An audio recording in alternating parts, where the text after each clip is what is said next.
Good? All right, good. Anyway, like I said, of all the people we've had ever, are you good? I don't know. You Is straight. it in my face? Yeah, you're good. Okay. You. Again, I didn't know the video camera would be here, but continue. Oh my gosh. Well, I'm Yo. gonna act up because you definitely set me That's up. fine. I actually want you to because I don't get this act up side of you too often. Actually, hardly ever. Very often. Hardly ever. Anyway, welcome to the Martian podcast. Oh, we started. Yeah, we started. Okay. I thought you were still checking. No. I am Claude the Martian. I am here we're friends, right? Because I consider you my friend. You know a lot of personal things about me, so I consider you my friends. Yeah. Yeah. Yeah, we're friends? Okay, I'm here with my friend, Akosua. Akosua. Well, let me just put this out there first and foremost, because a lot of the guests that come through here, you're the last episode for season 1. Pressure. There's no pressure, none at all. I mean, we're going to talk about a lot of situations where you've really actually been under pressure. This ain't one of them. I know this for a fact. This is not one of them. See, that's what bothers me. I think you know a little too much. I mean, I might, but people watching might not. I remember I want to say, okay, before, the pandemic really always screws up my notion of time these days. Yeah, because time sat still for 3 Right. years. Literally. Yeah. You know how we were just talking about how long we've known each other, Yeah. and you were like, "Oh, there's no." You have You to were add probably 3 thinking like years of- 5, Yeah, maybe. Nah, no way. We've known each other longer than that. Trust me. Anyway, so pretty much about 4 to 5 years, I was talking with you, and I was telling you that if something is not on Instagram, then it didn't happen, and I hate that. And you were feeling the exact same way. Yeah. And at that point, I know like our following was not where it is today on Instagram. And over the 2 years prior to the pandemic, I mean, I've seen your following just Really? yeah. And it's so amazing to me because I know you personally and I know that you're not like the social media person. It's very amazing to me. I don't even know. How that happened? You don't know I how don't it know happened? that it happened. Yeah, it did. I'm not well with how my stuff is received or how far it gets. Like that I never know. Let's talk about that. Your stuff. What are the stuff? Why do I have you here? Outside of the fact that you're my friend.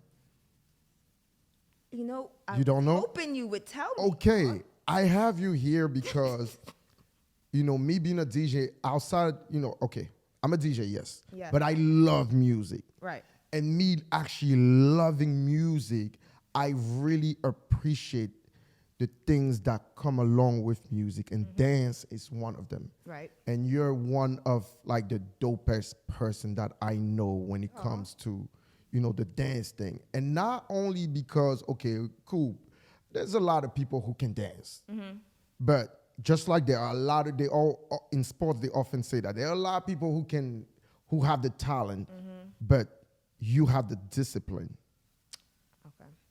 And that to me, speaks volume because it takes a certain level of discipline to be able to say, okay, I need to do things this way, then that way, then this way, then that way, versus just go out there and not having any plan and just. But that's so foreign to me. Like you just told me, you're a dancer and you have discipline. I don't know what it means for that to not. Well, first of all, thing. outside, okay, you're a dancer, but you are also a legit choreographer. Yes. Okay, you know what?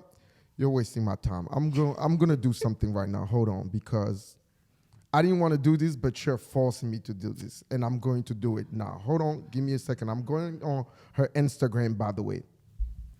The article from Accra, Ghana, Beanie Words reads, Oh, meet you really Akosua Asa, did that. the most sought after Ghanaian international female dance instructor who has worked with Jidena, Janet Jackson, Busta Rhymes, and Claude the Martian. That was nice. That was that was nice. No, but like you've done some stuff, yo. I have done some stuff. That's true. You've done some stuff. Like seriously, I remember calling you literally after. And okay, I mean, I feel like I've called you damn near after each thing drops. Yeah, After the we always Jidena have to video discuss it. drop, I called you. Because I also don't tell you that I'm doing it. So we have to, yeah. So we After the Janet Jackson drop, yeah. I called you. The MTV, Busta Rhymes, was that MTV? That was the VMAs. VMAs. Well, yeah, MTV. Yeah, so MTV, yeah. After that, I'm like, whoa, that's my friend. Yeah. So, like, talk to me. First and foremost, welcome again. Thank I you. have you here because you are a dope professional. I appreciate that. And my podcast is about telling the stories of the Afro-Caribbean stories of the DMV. Because I realized that there's not really a space for that. If you go on YouTube now and you It's start not. typing a lot of these people that have done things in the Afro-Caribbean space in the DMV, it's not too many things that come up about them. It's probably, it's nothing. Exactly. It's usually people who come into the DMV. Right. Yeah. So that's why I decided, plus I know a lot of you guys. I think it's important for these stories to be told. And today we're telling your story. Okay. So this dancing thing, how did it come about? How did the dance? I actually don't know how you started dancing, to be honest. I don't know how I started dancing. So it started before me. So my mom was a dancer. Okay. Or is a dancer. She did. She does the traditional Ghanaian dance, but she also did like South African boot dance. Okay. Boot dance, and then I think she did a little Yoruba stuff. So then I have an uncle from Senegal. He came over, and then the Senegalese, the ballet is a big thing. Right. So French Africa, we know the ballet is a big thing. So he came over to the States and basically took me, his children, my mom's children, and he started a company. A dance company. A dance company. Okay. So it was basically his Senegalese ballet experience over here. So he was one of the first to do that. I don't know if In the DMV or in the U.S. in the U.S.? So I don't know if people know how big Senegalese dance from Senegal and Guinea, like that industry is in America. I don't think people understand. Unfortunately, a lot of them don't because they don't really try to figure out history. Yeah, and if it's not, I'm you know, piano English, now. yeah, if it's not one of the English-speaking West African countries, no one really knows. But yeah, so it's really big. So I grew up on the stage. Like my first performance was at 3. I remember getting a paycheck at 6 years old. I still have it. Yeah, I still have the paycheck. Man. So I grew up on the stage. Okay. But it was different because usually when you grow up on the stage, like you're taught to perform. Okay. I had rules and rituals. Like I couldn't perform until I knew what the dance meant, where the dance was from, why we did the dance. And then the other thing is the dance that I grew up learning before the ballet, or I guess at the same time, because I was 3, was like, that's just what we did when we prayed. So I didn't really know that I was a performer until I hit maybe about 13. Wow. Yeah. So then at that point, I think how old was I? Maybe about 12, 13. I didn't know that I was actually performing until the company broke up. So Okay. like I grew up knowing, like going to bed. You know, usually people, you have when you're young, your curfew is like when the street lights go out. Well, that's in We're America. from here, Yeah, it's America. exactly. But we would we'd go home at 1 a.m. because I grew up knowing you have rehearsal until midnight. So that was my life. So even, like my DC family will tell you that I'm not I'm from DC, but yeah. So my whole life was on stage, traveling, dancing, and learning Okay. By the way, born and raised in in DC. Yes. DC. Okay. And your family's from Ghana. Yes. So I Okay. spent my life going back and forth to Ghana. Man, you had a very interesting. It's a very interesting life. So my mother's actually American. She's adopted by a I did not know Ghanaian that. priest. Yeah. Oh. So she's, when I say adopted, so they raised her in traditions, which is why I do things, I guess, the way that I do. Apparently. I've been I can't. told. I don't want to explain what that means, We don't but have to explain, yeah. we'll leave it to that. But yeah, so yeah. So I am, my whole life has just been like here, they're like, yeah, you're not from DC. And then go to Ghana and then it take a little minute to figure it out, which is why I don't talk about it because, Huh. no one really. You know, I actually, for as long as we've known each other, I actually didn't know that part of the story. Yeah. So I am, yeah, I've spent my life back and forth from DC to California. Yeah. Okay. And then you also went to school for this because you. I did not go to school for dance. Okay, so I where was did you go? going to school for dance, and then when I went to school, I remember I came out of high school, and then they were like, you're gonna go into the, Howard's dance intensive. So they have like a week-long dance intensive before you get to the dance program. It's Okay. almost like auditions. Howard And University. HU, yes, the real one. Okay. Yeah. So my family knows at that point the dean. She's huge pioneer in like contemporary modern dance. Okay. So I go to the intensive and it's all obviously modern, contemporary, jazz, tap, ballet. I didn't grow up in that. And so at the end of the week, and when I say week, like you're dancing 9 hours a day. Jeez. Yeah, nonstop, back to back to back to back, 12 classes.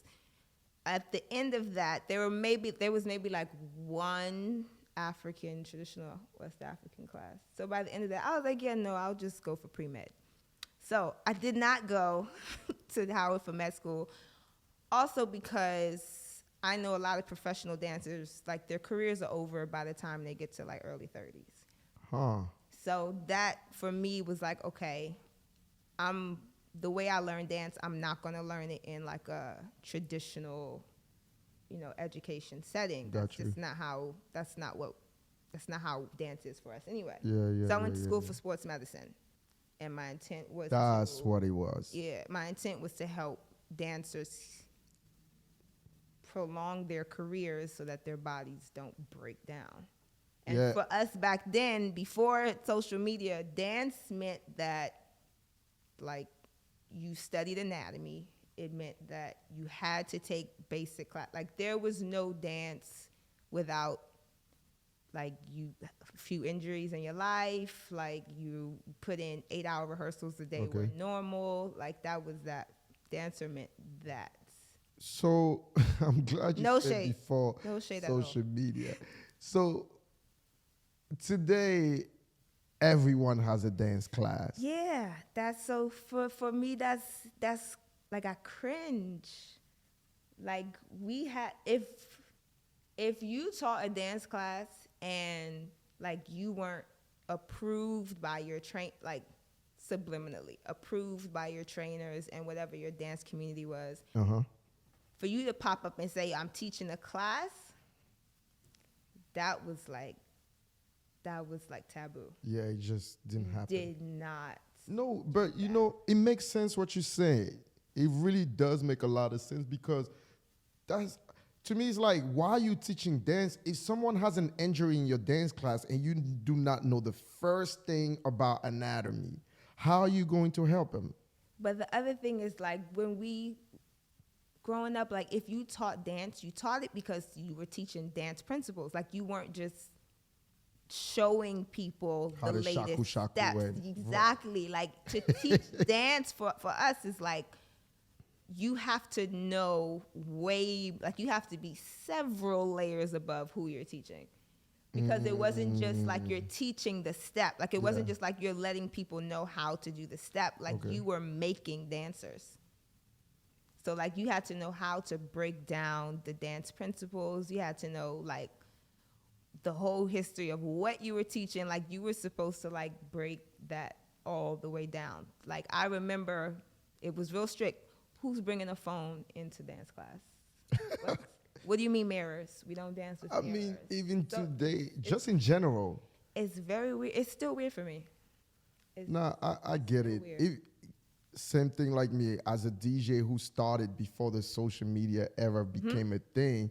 Just to see, dancers be who they are today. Dancers are the new DJs. I don't know how y'all. Oh man, dancers literally are the one breaking songs these days. Oh, this is a song we're dancing to, so we need to hear this in a club. I mean, I know Ghanaian artists who go like send the track to the dancer. I'm like, what happened to the DJ? Yeah. No, it's not just them. It's a lot of them. Every song now has to have a challenge. Caribbeans too. They have to have a challenge. Send it to the dance. I'm like, y'all don't have DJs? Like, what happened to? Yep. I mean, I'm not old, but that's the new thing, which I think is also people don't really, not people, those artists, I think what they don't realize is that's why songs do not have the shelf life that they used to have. Because guess what? Okay, the dancer is going to dance to your song today, and then tomorrow he's going to dance to another song. Right. So no, but the thing is, like, no one's really listening to the track when it comes out. They're just playing it so that they can do the challenge to it. Very true. So like even in 5 years, no one, even if it was a hot track, nobody's gonna remember the track. True. They're gonna remember the challenge. Very true. Which is why even us as DJs today, I feel like after maybe most of the music that came after maybe 2013 or 14. I was gonna say 2012. Yeah, like anything that came after that, the shelf life is not like for God's sake, we're still playing songs like Carolina by Avilo. That's never going anywhere. Was I alive? Yeah. Well, you were. That came out in like 2000 or 2001. It feels like it came. I feel like I've been forever, right? Born to that track. Yeah. I know. But and we're still going to be playing it. It's a testament of what happens when you actually create good music. I mean, English-speaking African countries, like that's still the anthem. Oh, we still don't know what he's saying. Like you don't want it to say. Yeah, no, it's fine. Like that's still the anthem. No, but that's real, and I know you as the dancer, you cringe when you see these dance videos. Like, but it's so hard because you want to support, but at the same time, you just be like, they're gonna call you a hater. Yeah, that's fine. I'm sure.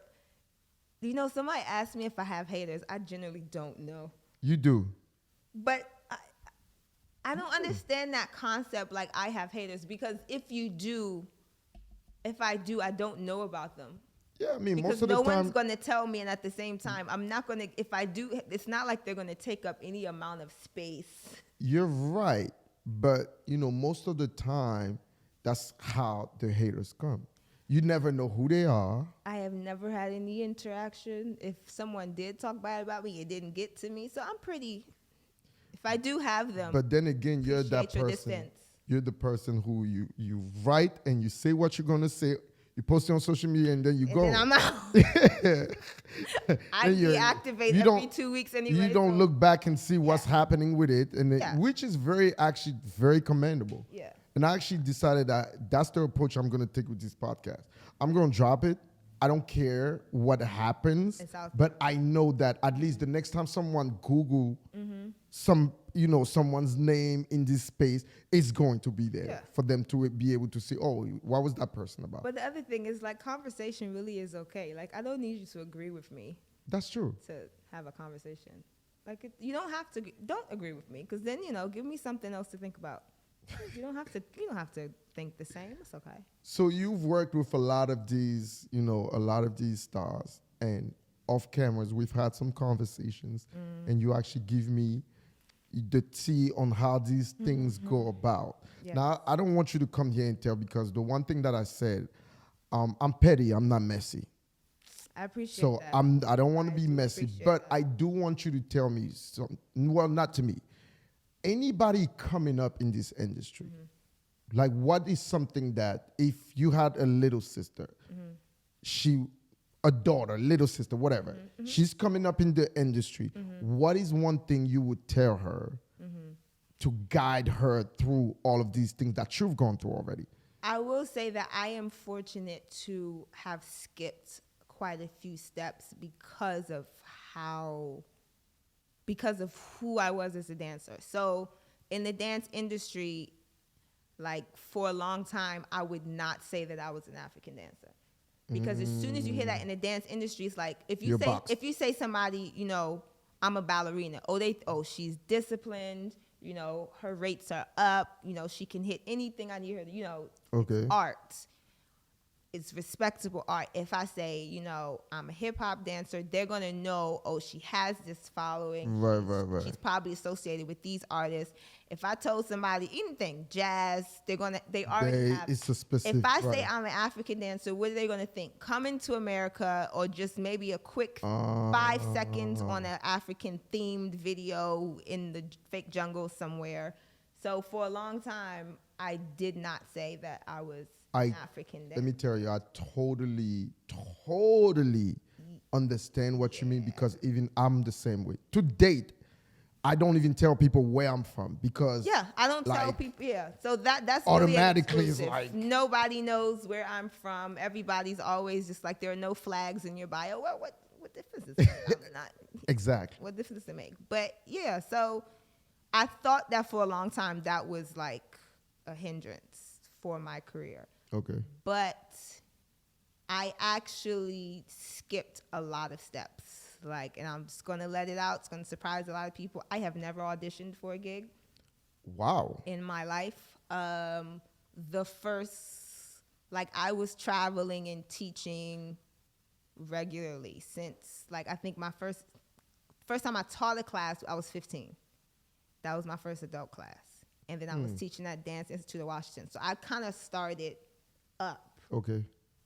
And then the first time I traveled, I was teaching. I wasn't like taking a class. Okay. First time I got into the commercial industry, I was the movement coach and the choreographer. So that was for... Wow. Yeah. So I've never... From there, that's how the dance industry works. It's all...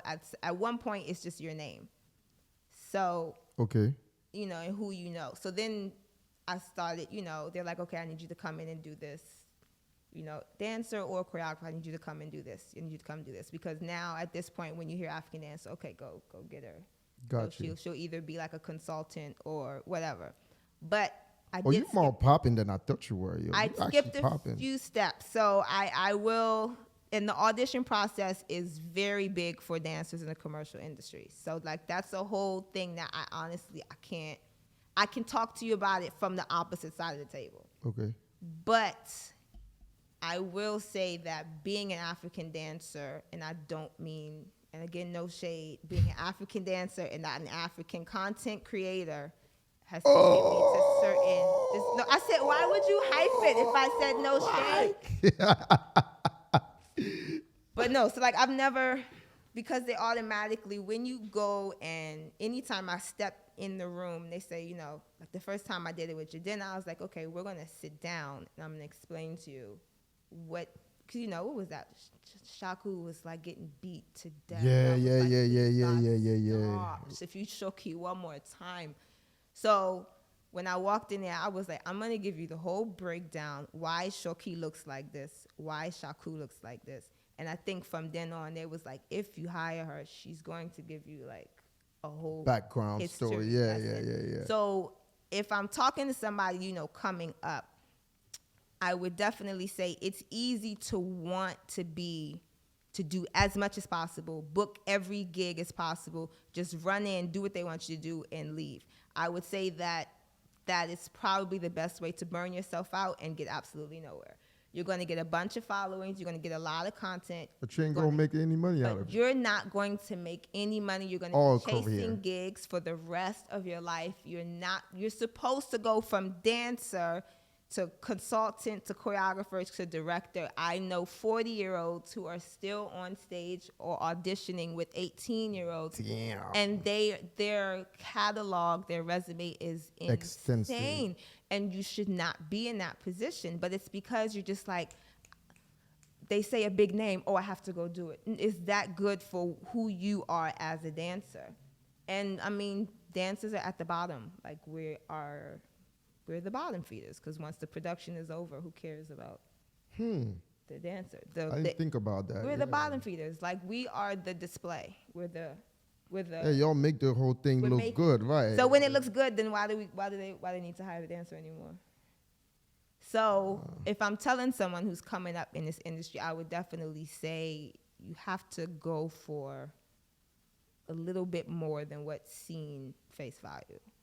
So like do your research, be the dancer who can hold down one step and not just do a choreography in 5 minutes. Like be the dancer who's okay to take a beginner's class even if you're advanced. You know, don't be the one who's just like, you know, it's easy to be the one who's in front and just flashy and just wants to outshine everyone. But what people are looking for is the one that's going to hold down the stage, the one that's going to hold down the project. You know, in reality, all you just really said is like a real life lesson.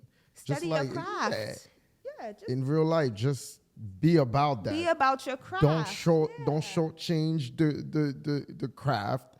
Just study. Like nowadays they're looking for, you know, before, I don't remember who said that. Like before, they were always looking for someone to choose. Now they're looking for people to eliminate, because there's so many because you don't have, it's so many, because the training process is supposed to eliminate people, but no one has to go through a training process anymore, because nowadays if you're a dancer, your Instagram is your resume, so you don't necessarily have to be trained.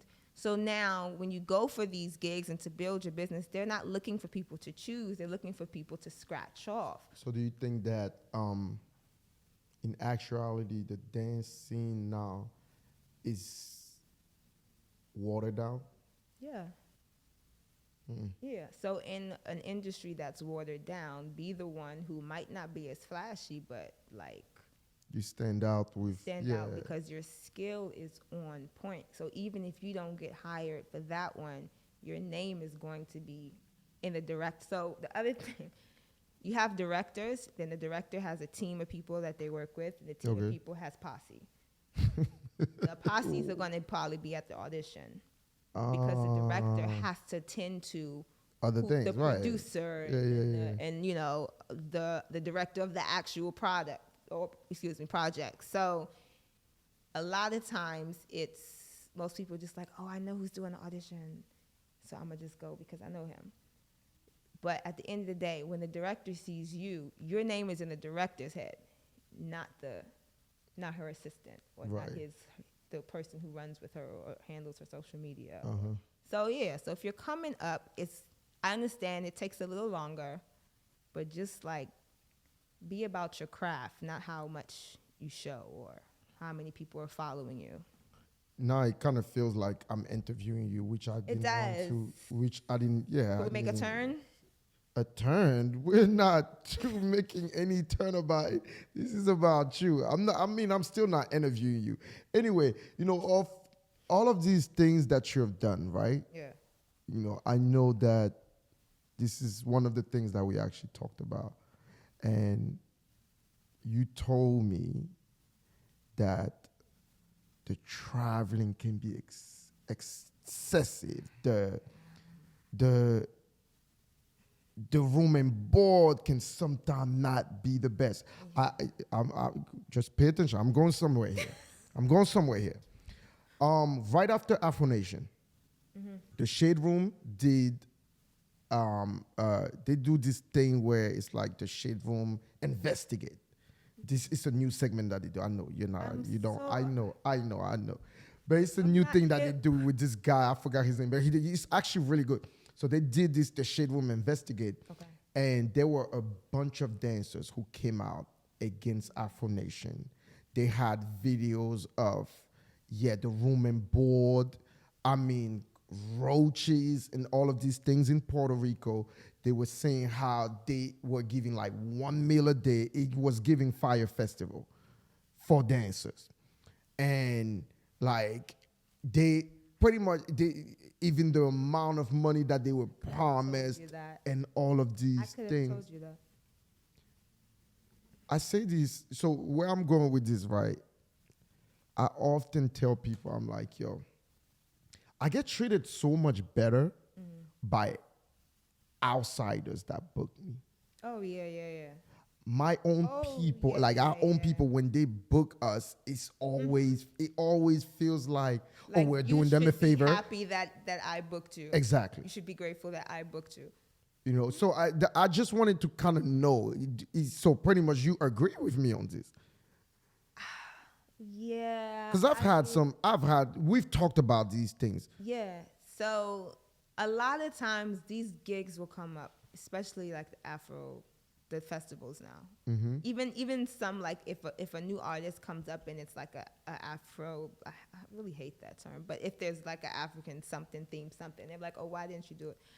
I'm like, okay, I probably did get the call or got somebody who could have asked me for the call, but in all honesty, the older I get, the more grateful I am for the calls I don't get. So it's like we're going to get to a point where people know that I'm okay missing a gig that was probably good publicity, but the organizers couldn't afford me. I am okay with that. I could have told you that about that particular festival. So That's so sad, though. again, dancers are at the bottom, and I don't want to say it's partly our fault, but the thing about dance now is it's more about being seen. So we have, anytime a dancer does something, it's going to travel as an expectation for the next dancer. So if we're not demanding that, we need to be treated with the same amount of respect and expectations as Right. the actual artist who we're making look good anyway, then why would any promoter or any director Event right. planner, yeah. Because I will tell you who got a good spot is the artist, obviously. But I mean, what would that festival be without the dancers? No, yeah, that's a fact. That's a fact. And the other thing is, if they really wanted to do it, you would hire one choreographer, and the choreographer would probably only pull up 3 strong dancers. That's for a whole festival? You think so? Yes. For real? Oh, wow. Dancers are supposed to be able to go non-stop. That's why you're trained. To a festival, I remember doing gigs, you do 4 shows in a day for 2 weeks. So you see that You remember tour? Like, I don't know if people understand what tour life really is. You're dancing 8 hours for 2. You know what I'm saying? So when if they really wanted it, they would have only hired. They would have said, choreographer, here's your budget. Choreographer will go and get 3 dancers who can hold it, because at the end of the day, the money has to go for making sure that these dancers are good. Yeah. But what they were like, okay, no, we're just going to hire a bunch of dancers, split the budget for that, put them anywhere, because at the end of the day, we know they're going to be like, oh, I'm headlining, oh, I'm on stage. So pretty much, I'm starting to feel like the dance thing is literally like the DJ thing. Nah, because Same thing, yeah. Like, you can't really do that these days. These days, they feel like, oh, the more dancers we have, exactly, comes the promo for the show, because they have the following. And that's the thing. Like, that's why it depends on who you get. If you're going to get, they probably won't go for, and again, no shade. I know you guys are doing your thing. But they're going for your following. They're not going for you. Yeah. They're not going for your craft. They're going for who you're going to bring. Because they know as soon as they say, oh, we want you here, the dancer is probably going to post the email. Not even the flyer. Absolutely. Like the contract will not even be signed. Somebody wants me.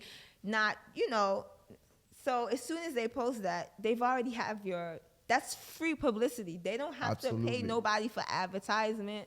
Like, they don't have to go on the radio. They don't have to do no podcast. They don't have No, that's true, because literally that's what, looking back at Afro Nation, that's literally, they did a lot of that. Yeah, they had a few marketing, some ads going through Instagram, but a lot of it were influencers. Yeah, and so the other thing is, it's like, your followers are going to be like, oh, I'm going here to see her.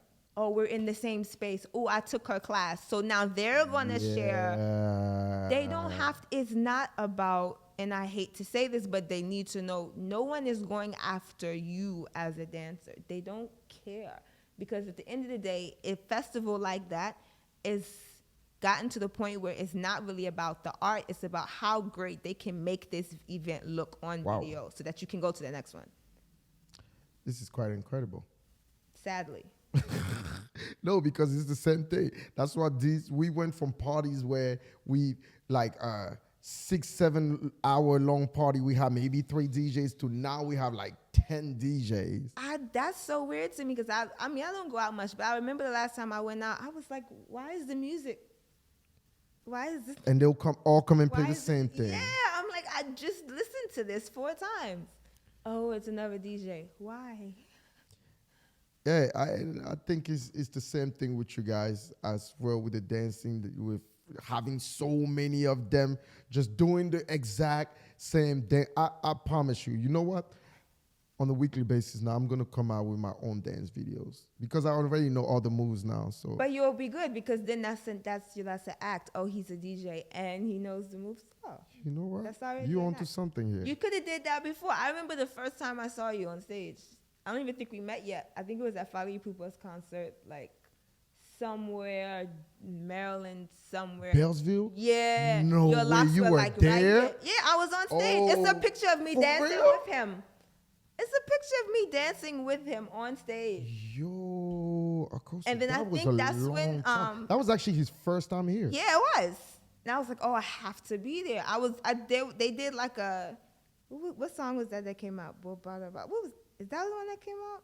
But they had like a dance contest, and they pushed me on stage, and then the winner stayed up there. It could have been Bobaba, yeah, because that should have been around. Yeah, so I was on stage with him, and I remember you were hosting, and I don't know which Artifact dance had just came out, and I was like, oh, he dances too. So that could have been like you could have been a star, like your following could have been. It's okay, the music thing is for me. I'll leave the dance to somebody else. You could have been one of those DJs that just put your set like on the beach and then don't touch it. Shade. And dance like, the shade. I'm getting too comfortable now. Oh man. I haven't slept today, so my filter. I'm sorry, my filter has. Let's switch gears a bit. Let's talk about one of my favorite things to do every year, but we haven't done that in a couple of years now. You know. I'm really having withdrawal. Akosua is the person, every time you guys hear me talk about Antigua Carnival, this is the person who pulled me into that. And she sold me I remember this vividly. She said, look, I'm doing this, I'm doing Carnival in Antigua. We were trying to push African music in the Carnival. I know you when I pitched that. That was 2015. Yeah, that was 15. And we already knew each other before that. So I'm trying to tell you. It's been a while. Yeah. So, and I was like, wow, you know what? I always used to think to myself that. Are we trendsetters? We could be. Because now everything is Afro-Caribbean fusion. I'm just saying. So, and I remember that first year. The very first year that you told me about it, unfortunately, something happened. I can't remember what happened. Remember why? Something happened that I couldn't come. You couldn't come, yeah, and that's how we got our other DJ. And then I came the following year. The second year, yeah. And like that second year, I don't even know if I ever told you. Like from that day, like from the time I woke up for Juve and I got to the mini camp, I was sold. Where was Juve? Where did we? Juve was. Where were we that year? Where was our base? It was. That was the purple year. It was the little parking lot. You remember? There was a little parking lot in front of, like a building. It was right off of the road. Oh wow! Yeah. We have been through some stuff. Yeah. Yes. So, I remember vividly because I didn't get to do Breakfast Fest that year. My first year, let me explain to you because I literally arrived the day. Oh yeah. Because remember the very first year you I booked my remember you were ticket upset. You to was New like, York. "Do not make me miss Breakfast Fest ever again." Yeah. I remember. Okay, yeah, that was a very. I literally left the club. I left Stonefish and went straight to Stonefish. BWI. Oh my gosh.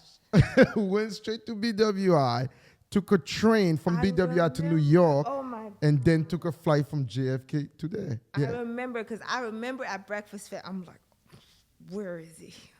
yeah. So Oh wow. and so we got there. All we did, my boy Mike came with me that year. Yeah. We ate. He did? Yeah. The very first year, my boy Mike was there with me. Okay. So we ate at Jolly, and then just went to sleep Yeah. to I wake think up at we like were- 3 yeah. o'clock in the morning for No Juve. one was sober. I think I was the only person who was. Yeah, nobody. So I was trying to be professional because we knew each other, but we didn't. So I remember trying to hold it together. Yeah, to welcome you to NT. yeah, it was. Yeah, actually, because you picked me up, you actually Yeah. did. Which, man, thinking back I at came that, straight it from was. Breakfast Fest. You sure Oh. did. You sure did. Yeah. I carried a few people to the van that day. I remember that. But, so Antigua Carnival, the band name is Fuse. Fuse has been an amazing experience for me, and every year that I mean, literally these days, the way I talk about Fuse, people are like, you got money in there? Like, no, but you have to experience Have to experience because even the people who not like on the organ, like the feathers are like, it's like an Italian mafia. We just don't talk about Fuse. Yeah. No, but Very protective of it. It's like once you get in, you're just family. how like, because I don't think you ever told me, how did all of that come about? So we had, you remember how epic DC Carnival was? Oh man, I mean, I know Trinis who would come to DC for Carnival. Like I remember I have DC Trini friends Carnival at Howard, was- and they I was like, yo, don't go home yet after school. Like when school done. Yeah, like, yeah, don't go. yeah. They like it's like Trinis. Nothing's better than I said, yo, just stay for like 1 month. And at the end, they'd be like, okay, yeah. Like DC Carnival was epic. Between, just and then you had the Haitian truck, I remember Yes. being little, Haiti truck come, like I would have to get my hand tied to my sister because you would get lost. Like, I'm like, God, why y'all so That's until the intense? African Oh, truck came God. into play. And then boom, the African truck came. So I remember how tragic it was for me for DC Carnival to, even before it stopped, to have to try and move it to Baltimore. Yeah. And then for me, yeah. that was I was like, I'm not going anymore. Like I'm Not the insulted. same. I'm don't do that. So then when they stopped it, I was like, I can't live my life like this. So I'm like, yo, I was like, the year before it stopped, I was going to take over the African truck. I was like, I'm just going to do it. Like, forget, because I had already started my dance company. I was like, we're going to get a truck. It's going to just be us on the truck. If y'all want to tell people, it'll just be us dancing. Yeah, and that's yeah. when Afro beat was starting to, the world was starting to know that Exactly. Africa actually made music. So I was like, we're just going to do it. And then literally as I'm planning, they were like, that's when the shooting and the stabbing happened. They're like, no more DC Carnival. And then I think that year they tried to put barricades all up Georgia. Didn't work I was out. like, no. Literally that year, I was like, I got a gig to teach my first international class that was in Antigua. Because Thea and Ife, they were doing like a women's retreat in Antigua. Okay. And that's when I first started teaching outside. Like I first started my company. They were like, I want you to come teach. That was 2013. So I went to teach in Antigua. That was my first time there. 12 or 13, one of those. I got back, I was like forget the African truck. We're gonna Pause real go. quick. By the way, Antigua, of all the Caribbean islands I've been to, like, is probably my favorite. Yeah. I mean, I love Jamaica and all, but ain't like It spoils you though, because you can't go to the beach anywhere else after you go. exactly. Like it's just I don't know. It's a different vibe.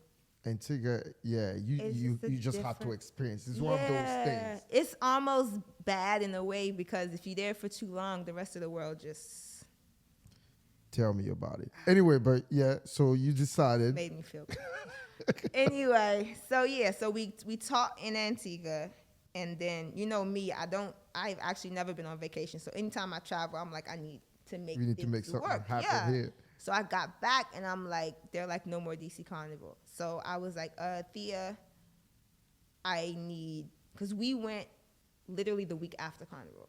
And I honestly wasn't big on, I knew Trinidad Carnival, but I wasn't big on Antigua Carnival really. Okay. So that was like, I was like, yeah, I wanted to do African truck. I need to do African truck in Antigua for Carnival.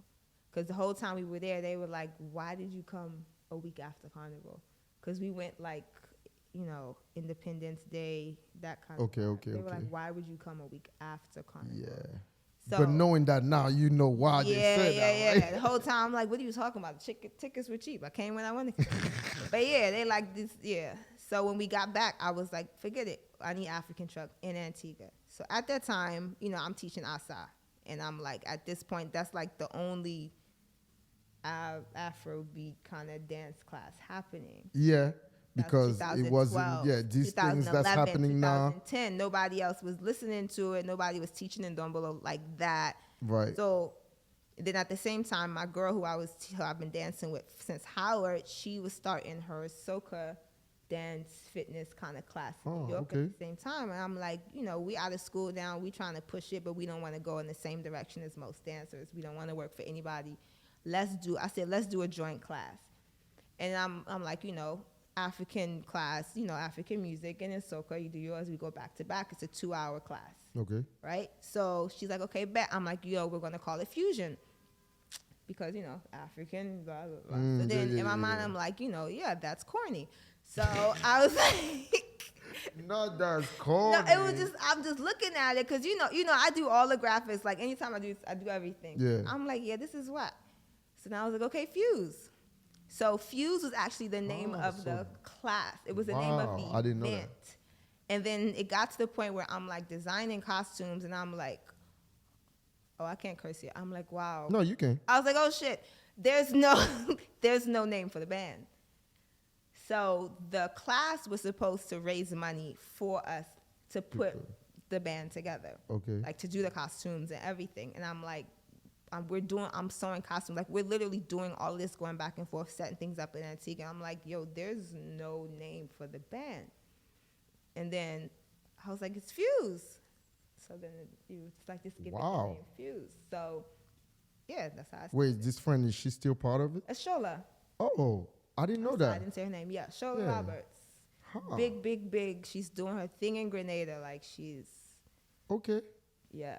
Okay. So that was Shola. So she was supposed to be down there, but you know, Grenada, Jab is like right after. Yeah.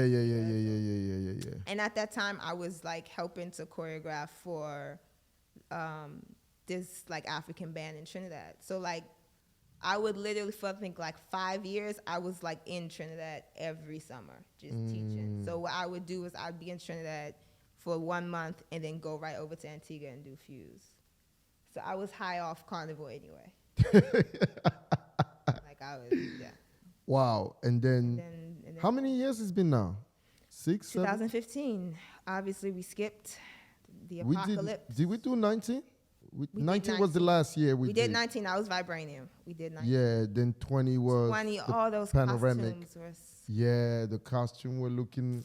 I mean, you can still remix them, you know. Yeah, we are remixing them. So Are you breaking news here? I'm not. Not yet. I'm okay. Not yet. not yet. Right. Okay. I'm not going to talk about Antigua and how upset I am that they announced it It's okay. 3 months before it happened. It's But okay. it's okay. We got we, stuff. We have gon' stuff. we gonna treat it like the vaccine. We gonna let the first Exactly. people go and Exactly. take it, and we see how they react to it, and then we come back and That's how things work. But we do have other things in the works, so we're not stopping. We just we're on the sidelines. We fit on the sidelines and then see. All right, no problem. We gonna stay ready. Coming back, yeah. We gonna stay ready. So it looks like you were like 10 more minutes, right? Just about. So the last thing that I want us to talk about is ASA. Okay. So what is ASA? What does ASA stand for? Oh, I don't tell anybody that. Really? Yeah. Some people think it's my name. Some people think, No, I know that much that is not your name. Oh, yeah. Unless it's a combination, but I know that that's not like I don't tell that. anybody. I'm going to find out. That's what I want you to do. What? It's the mystery of it. Okay. Yeah, I don't tell anybody. Huh. I mean, anybody who probably knows is just like, oh, well, duh. But yeah, I don't tell anybody. Not publicly on record, anyway. So My if you instructors say know. anyone who knows, then it's probably something more obvious than we believe it is. Such is life.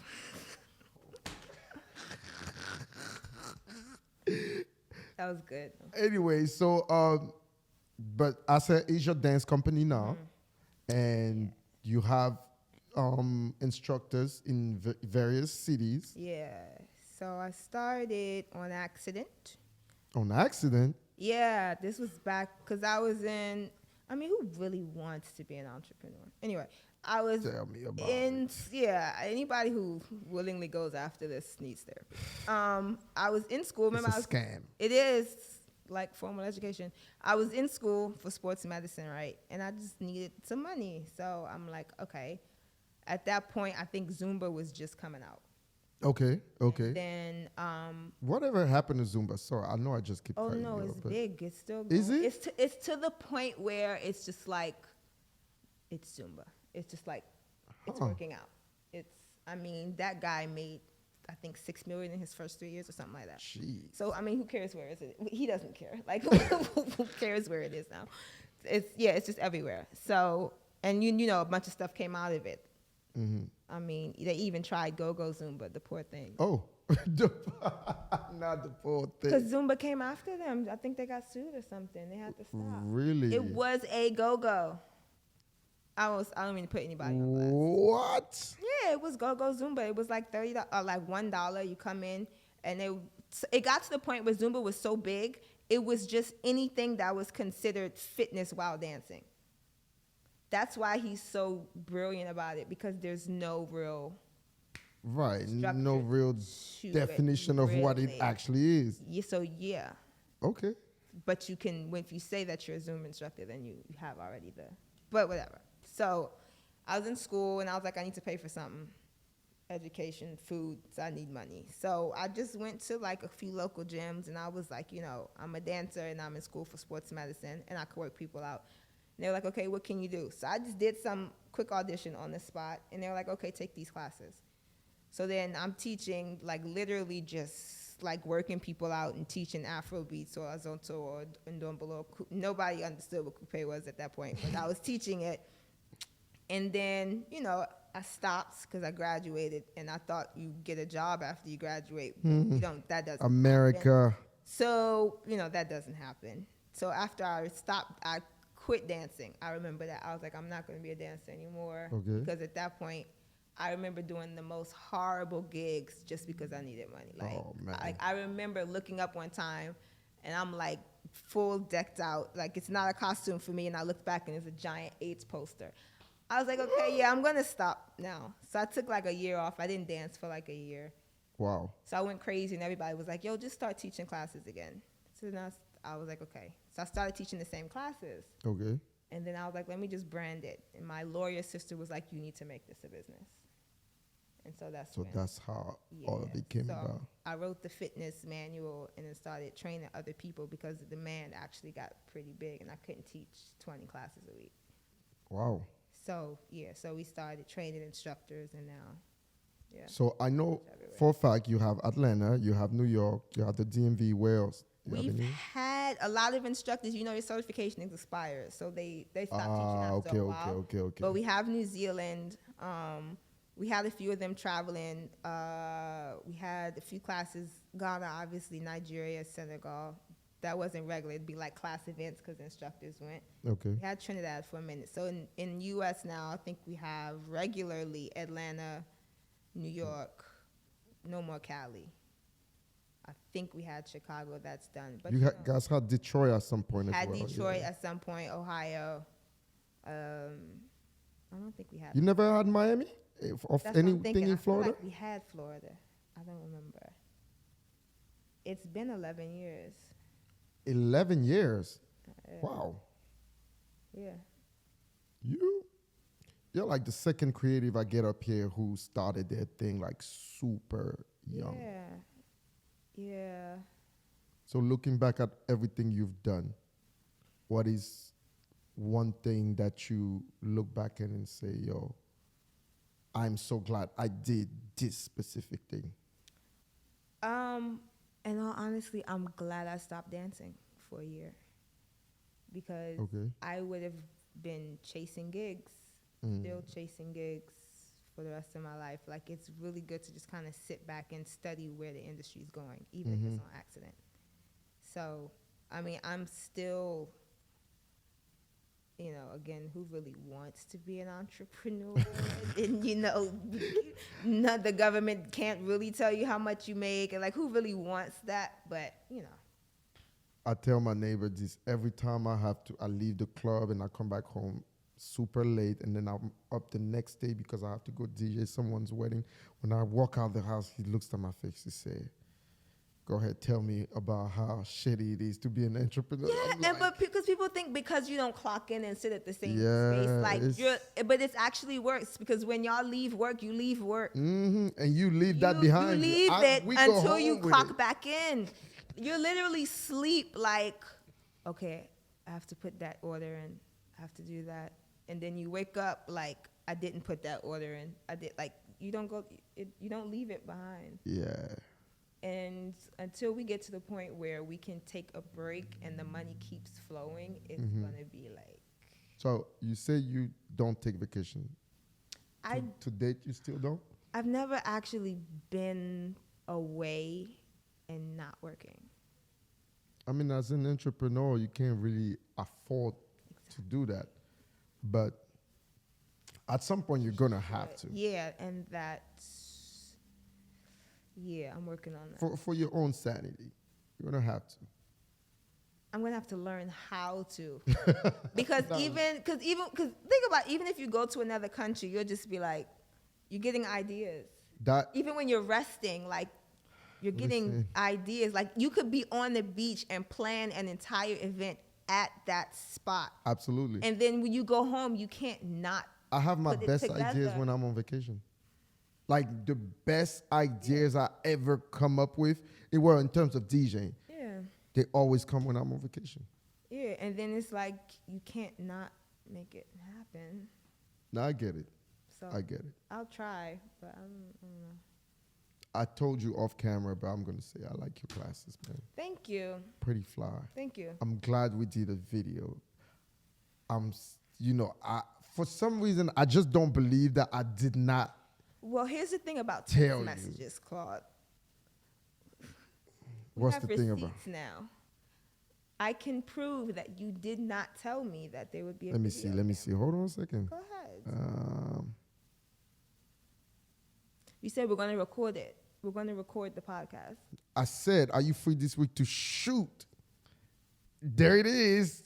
I say shoot.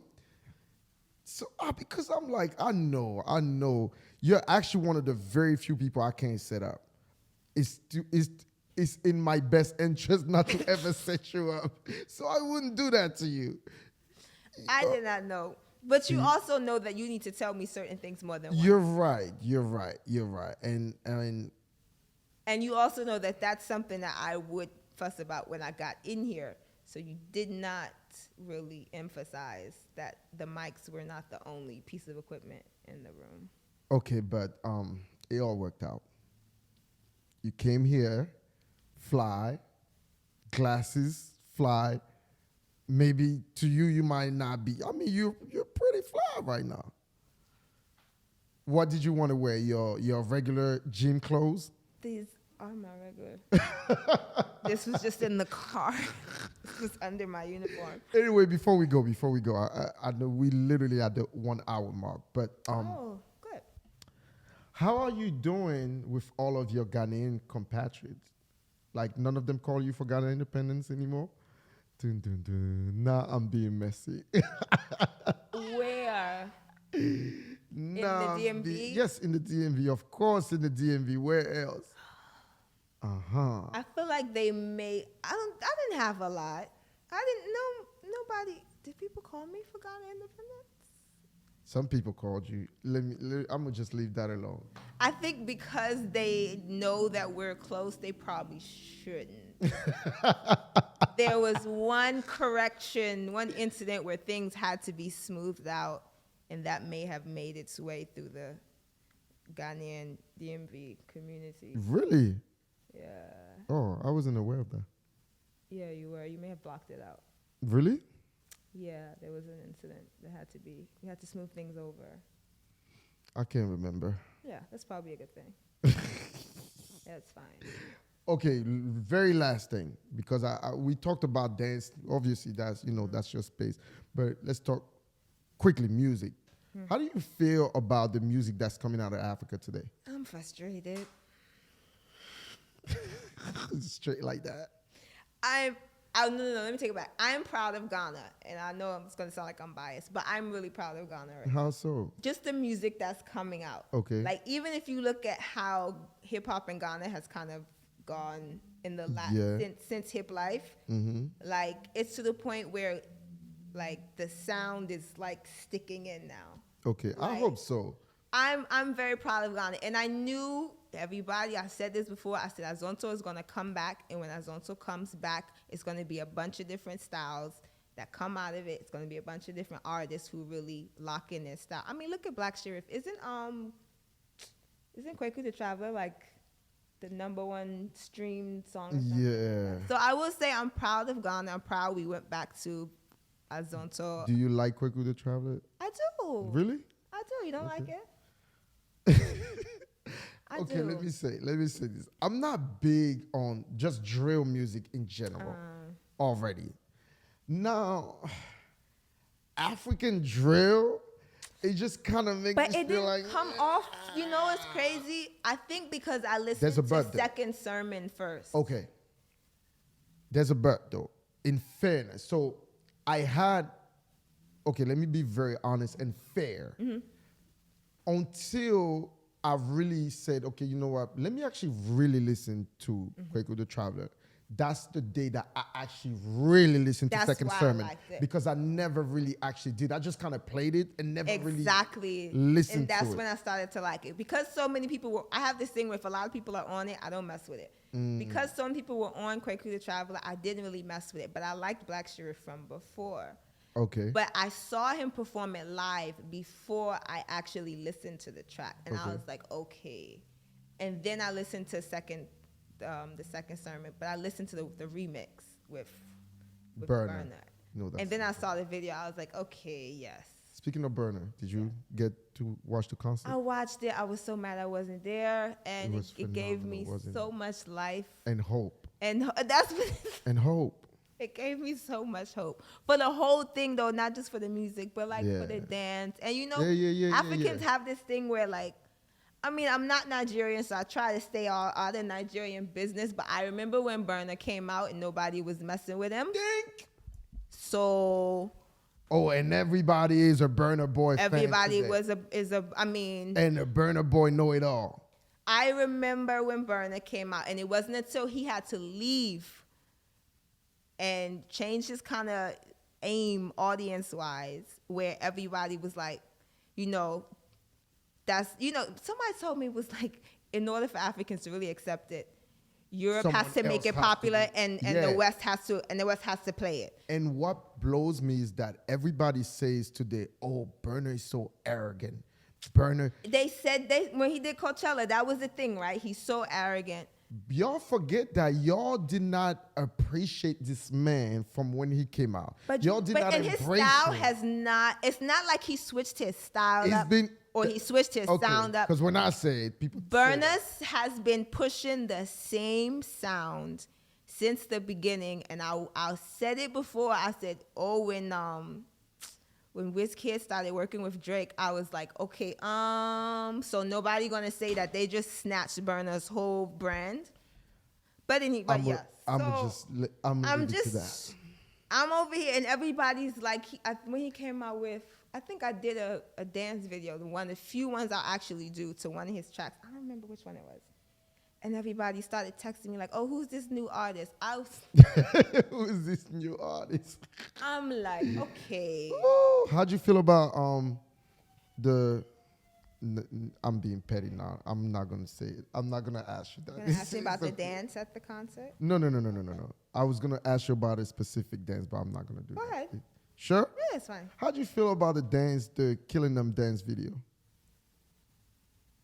There was an official video for it? Yeah, Was it? a dance video. Yeah, you forgot? It was his okay. Yeah. With The girl from New York. Iggy.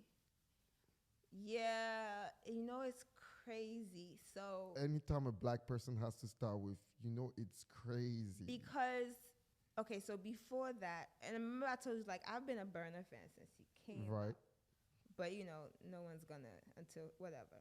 So I remember my managers are like, yo, we know you don't like to dance, but if that's gonna be the case, you need to put on a mask or something. Put on a mask, like cover your face, do it anonymously. So that's literally what we did. That's the video I did. We did the same track. Oh. Yeah, and so I think I did mine a while ago, and I posted, and I was like, oh. So when I saw hers, I will say I liked the choreography because I respect her because her brand is very strong. I'm gonna give her that. Like her imagery, everything is very strong. And then I liked the choreo because prior to that, and even still now, when people were doing Afro choreo, it was just like, okay, 4 counts of this step. Okay, then literally, 4 counts of this you step. literally like you can't even see the break, like the little jump, or they'd be like clap and then go.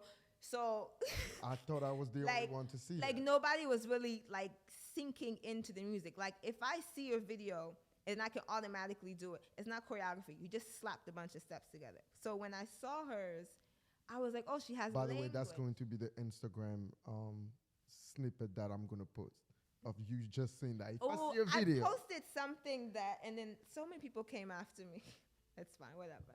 So when I saw that video, I was like, oh, she has language. And, she has like a statement, like there was actual story to her dance, the video itself. It wasn't just somebody, right. So I appreciated that. So, and I'll leave it at that. Okay. Well, thank you for, allowing this conversation to take place. Mm-hmm. Definitely. My goal is that the next time we're in Antigua, we have another conversation there.